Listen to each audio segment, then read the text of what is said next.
आज बस राज्य कैबिनेट बैठक एकाधिक गुरुत्वपूर्ण निष्पत्ति उपरे लागिपारे मोहर आगामी 25 तारीख में राज्य बजेट आरंभ होगाकू जाउछि। यह पूर्व आज अनुष्ठित होगा बैठक बेस गुरुत्वपूर्ण बोली मन करा जाउछि। बैठक में कृषि जलसंपद योजना और संयोजन आईन पूर्त विभाग संपर्कित केतेगुड़िए निष्पत्ति निया जाय पारे। गत 19 तारीख में हाइकोर्ट राज्य सरकार जस्टिस रघुवीर दास कमिशन रिपोर्ट कैबिनेट बैठक में उपस्थापन करने नहीं सत्यपाठ दाखल करथिले। अन्यपटे आज हाइकोर्ट रे मामलार शुणाणी हेबार अछि। श्रीमंदिर रत्न भंडार चाबी हजिबा प्रसंग नहीं दायर होइतिबा मामलार हाइकोर्ट पुनश्च शुणाणी करिवे। जस्टिस रघुवीर दास कमिशन रिपोर्ट को सार्वजनीन करने नहीं एही मामला रुजु होइछि। 2018 नवेम्बर मासरे रघुवीर दास कमिशन राज्य सरकार निकट में 324 पृष्ठार चाबी हजिबा तदंत रिपोर्ट दाखल करथिले, किंतु एही रिपोर्ट सार्वजनीन होई नथिबारु पुरीर दिलीप कुमार बराल हाइकोर्ट को द्वारस्थ होइछन्ते।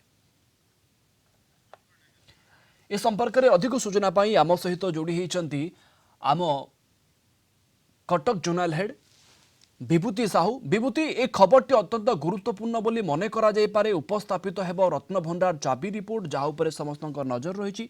गत 19 तारीख में आपड़ जानते हाइकोर्ट राज्य सरकार जस्टिस रघुवीर दास कमिशन रिपोर्ट कैबिनेट बैठक में उपस्थापन करने नहीं सत्यपाठ दाखल करते।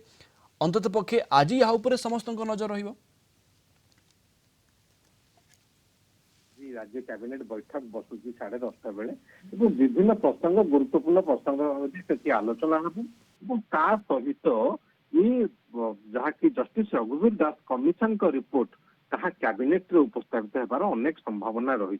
गत जून 19 तारीख जो माननीय हाइकोर्ट को निकट में मुख्य विचारपति खंडपीठ में मामलार शुणाणी थिला से समय राज्य सरकार पक्षर राज्य सरकार गृह विभाग पक्षर अवगत करा जे यहाँ राज्य कैबिनेट रे उपस्थापित हेबो एवं उपस्थापित हेबा परे यहाँ सार्वजनीन हेबो ए रिपोर्ट एवं जो रिपोर्ट जे चाबी भली परिस्थिति रे होजिला चाबी काहेकि होजिला ये एथिपाई दायी ये समस्त विषय रे जहाँ कि 2018 मसीह जून मासरे ए एक कमिटी करथिले जहाँ कि गोटे कमिशन गठन करथिले राज्य सरकार एवं से कमिशन जस्टिस रघुवीर दास कमिशन ताहा 324 पृष्ठार चाबी होता तदंत रिपोर्ट राज्य सरकार निकट में गृह विभाग निकट में दाखल कर सार्वजनीन होनी चैलेंज करा दिलीप कुमार बराल हाइकोर्ट को द्वारस्थ होते से प्रेयर करते जे सार्वजनीन करा सहित मंटी मंटी प्रेयर थिला।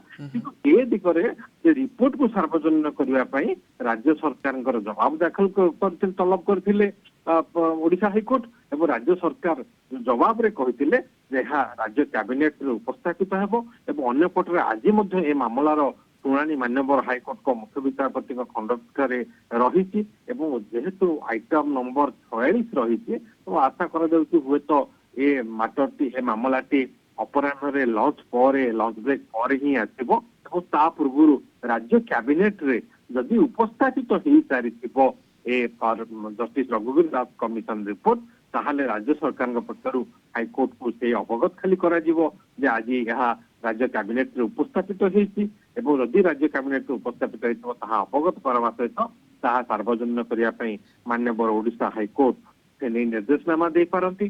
तेणु प्रथम कथा हूँ राज्य कैबिनेट रे उपस्थापित होगी ना जस्टिस रघुवीर दास कमिशन का रिपोर्ट एवं जदि उपस्थापित होती माननीय हाइकोर्ट रे आज शुणाणी समय एने कौन आलोचना होती कौन निर्देश रोचे माननीय हाइकोर्ट करो ताहा देखिबार कथा। ये बड़ खबर कहुई पारे। आपको अनेक अनेक धन्यवाद विभूति आम सहित जोड़ी होते आम सीनियर लीगल रिपोर्टर विभूति साहू ये बड़ खबर उपर आमको अधिक सूचना दौले। आपको धन्यवाद विभूति अधिक सूचना पाई।